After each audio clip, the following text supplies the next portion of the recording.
Je le dis, un instant des choses, si beau qu'on l'imagine, ne saurait guère m'intéresser. Mon orgueil, ma plénitude, c'est de les concevoir sous la forme d'éternité. Mon être m'enchante, quand je l'entrevois échelonné sur les siècles, se développant à travers une longue suite de corps. Mais dans mes jours de sécheresse, si je crois qu'il naquit, il y a 25 ans, avec ce corps que je suis et qui mourra dans 30 ans, je n'en ai que du dégoût. Oui, une partie de mon âme, toute celle qui n'est pas attachée au monde extérieur, a vécu de longs siècles avant de s'établir en moi.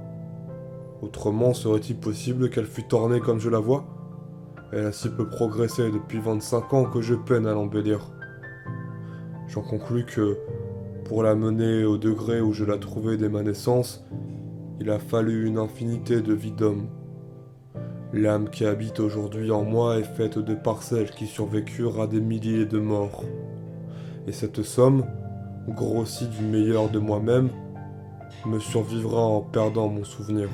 Je ne suis qu'un instant d'un long développement de mon être. De même, la Venise de cette époque n'est qu'un instant de l'âme vénitienne.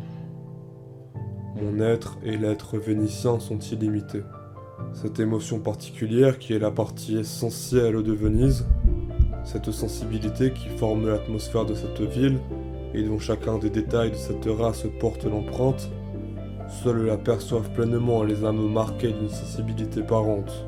Ce caractère mystérieux que je nomme l'âme de tout groupe d'humanité et qui varie avec chacun d'eux, on l'obtient en éliminant 1000 traits mesquins où s'embarrasse le vulgaire. Ainsi, durant quelques semaines, couché sur mon vaste lit des Fondamenta Bragadin, ou, plus réellement, vivant dans l'éternité, je fus ravi à tout ce qu'il y a de bas en moi et autour de moi. Je fus soustrait aux barbares.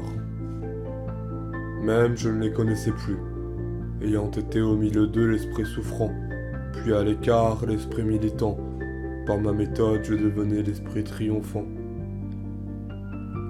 Ici se réfugièrent des rois dans l'abandon, et des princes de l'esprit dans le marasme. Venise est douce à toutes les impériosités abattues.